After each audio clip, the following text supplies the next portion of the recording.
什么情况？武僧一龙师弟的手臂被黑人选手踢断了，疼得他龇牙咧嘴，嗷嗷惨叫。不知道的还以为谁家过年杀猪了呢。赢下比赛的黑人选手更是嚣张不已，面对镜头的拍摄，他直接吐舌头挑衅中国选手没实力。中国功夫不堪一击，就只适合老人和小孩锻炼身体。担任嘉宾的武僧一龙当场就看傻了眼。本来外国冠军对中国功夫就深信不疑，再加上少林武僧在擂台上输了比赛，让本就深受质疑的中国功夫变得更加被动。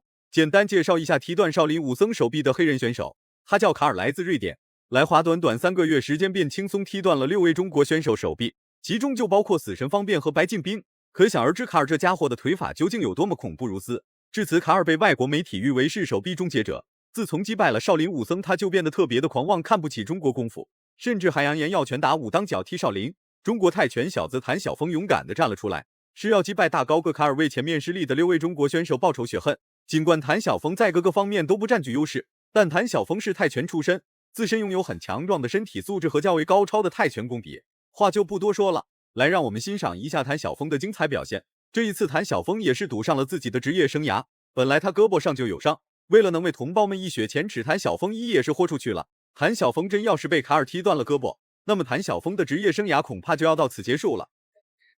尤其是中外的比赛，对于现场观众来讲，情绪上就会更高涨一些。对。我们今天的比赛呢是在湖南湘西的芙蓉镇，应该说湘西的这个百姓啊，本身对于这个上这个精神是非常崇尚的。所以今天现场来了很多观众来观看比赛。另外大家也看到了，我们今天这个场地呢是一个露天的场地，是的，就是在芙蓉镇的这个景区中心。现场的环境也是非常优美漂亮。令我们感到庆幸的是啊，从昨天早晨开始不停的这个下着这个到今天直播前终于停了，对，非常有。要不然的话，我们今天这个露天比赛还真是有点麻烦。看过卡尔比赛的应该都清楚，这家伙的腿法进攻极具有杀伤力，一般人根本顶不住，卡尔两腿就会疼得受不了。然而谭晓峰可不是一般人，泰拳出身的谭晓峰自身拥有非常强大的身体素质，即便挨到了卡尔强悍的腿法进攻，那么谭晓峰依然能稳稳地站在擂台上与卡尔展开对抗。这一战他代表的不仅仅是自己，更多的是中国功夫和中国搏击的脸面。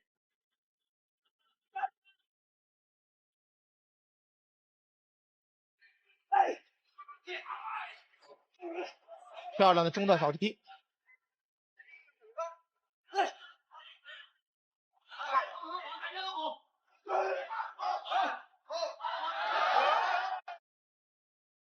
我们看到卡尔也是挑衅对手。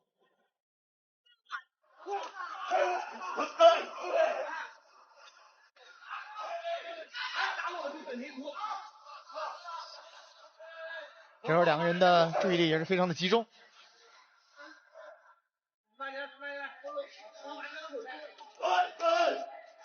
卡尔是做了一系列的假动作来干扰谭晓峰。卡尔固然很强，但谭晓峰也不是一般人。从打法上来看，卡尔确实打得很强势，然而谭晓峰的打法则是更加全面一些，拳脚膝全部都用在了正点子上。不过卡尔最擅长的便是在中远距离实施扫踢，在谭晓峰没有完全熟悉比赛节奏之前，必须要多加小心卡尔的扫踢腿，不然胳膊很容易就会遭到重创。因为是主场作战呢，谭晓峰肯定是特别的兴奋，但是在兴奋的同时，希望他能保持自己的冷静战术，对，不要消耗自己太快。你刚才这一推也没怎么扛得住。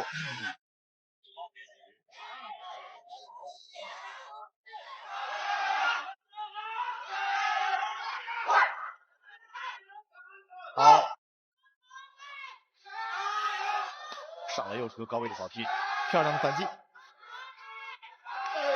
其实我们看卡尔这个腿法，他这个腿法实际上这种泰拳的味道并不是特别的，是的，他这种出腿比正常我们所见到的。第二回合开始了，卡尔除了出腿，其他的进攻招式并不怎么样。很快谭晓峰就研究到了一个精湛无比的作战计划。既然双方都是泰拳出身，那么想要快速结束比赛，这个是不存在的。以腿法闻名于拳坛的卡尔很是狼狈，同时也很无奈，根本无法正常将腿法进攻精准的实施出来。唯一能做的就是稳住局面，继续试探谭晓峰的战术打法。与此同时，谭晓峰也不会傻傻的站在原地等待卡尔的进攻。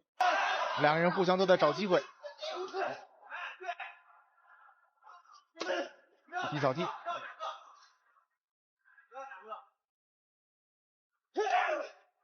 谭晓峰在第2个回合呢，节奏放慢了一些，再次的进攻。卡尔是在等待机会。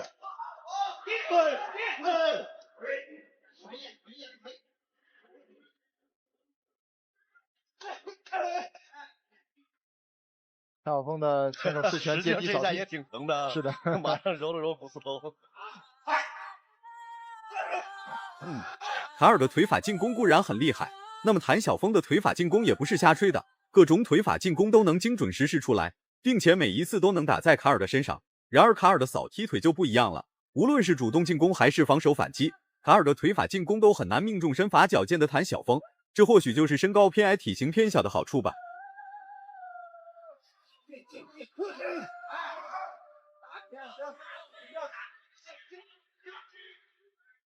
看到卡尔其实还是有他自己的主意啊，他还是在不断的等待谭晓峰做动作，然后来消耗谭晓峰，然后寻找机会。反击，这个接腿之后的后手拳，但是距离有点远。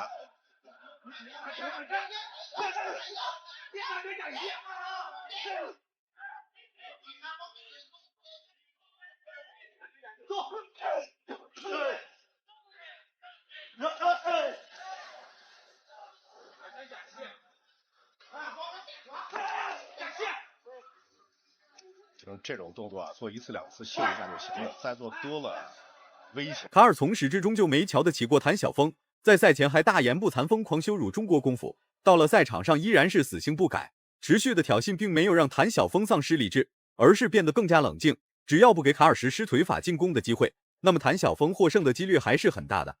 这些年我们发现，就是很多中国选手啊，其实在他们的基础体能这方面不比外国选手差，甚至有的时候我们在体型的基础这方面要比外国选手更优秀。这就是运动员特有的友谊啊。是的。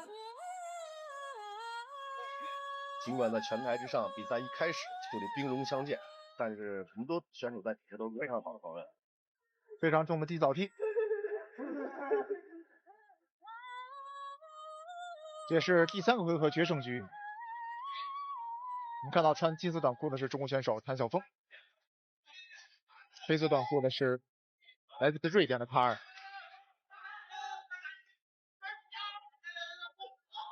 再次的低扫。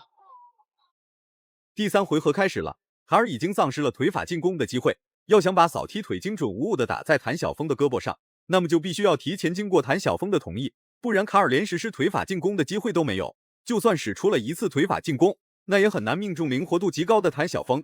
拼腿的想法已经得到了破灭，在拼拳期间卡尔又占不到太大的优势。漂亮的反击。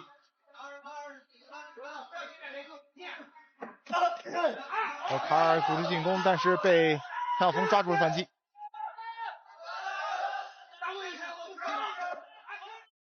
高扫踢，卡尔要做一个超人拳。其实这个超人拳啊，这个距离是非常关键的。能有一个合适的空间的距离的话，这拳头基本上作用不大。是的，有时候更多的时候感觉超人拳这种作秀的成分更大。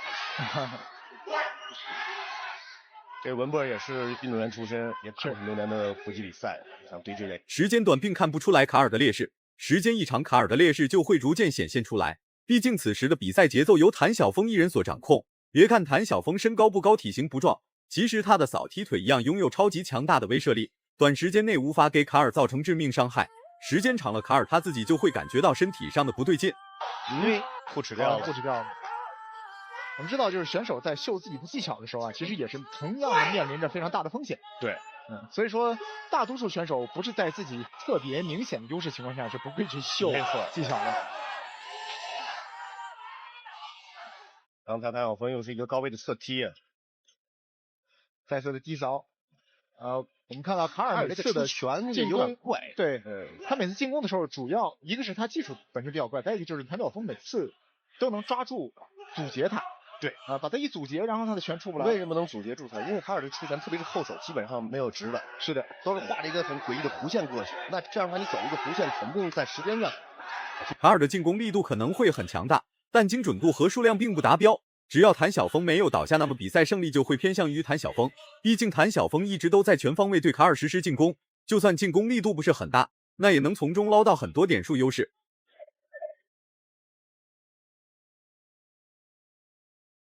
最终，谭晓峰获得了比赛胜利，成功为死神方便和白敬斌报了仇。谭晓峰宁愿赌上职业生涯，也不愿让卡尔继续在中国擂台膨胀下去。挑衅中国功夫，看不起中国选手的下场就是如此，打得一拳开，免得百拳来。伟人说的这句话事到如今依然很实用。如果满分是100分的话，你会给谭晓峰打几分？视频到这就结束了，咱们下期不见不散。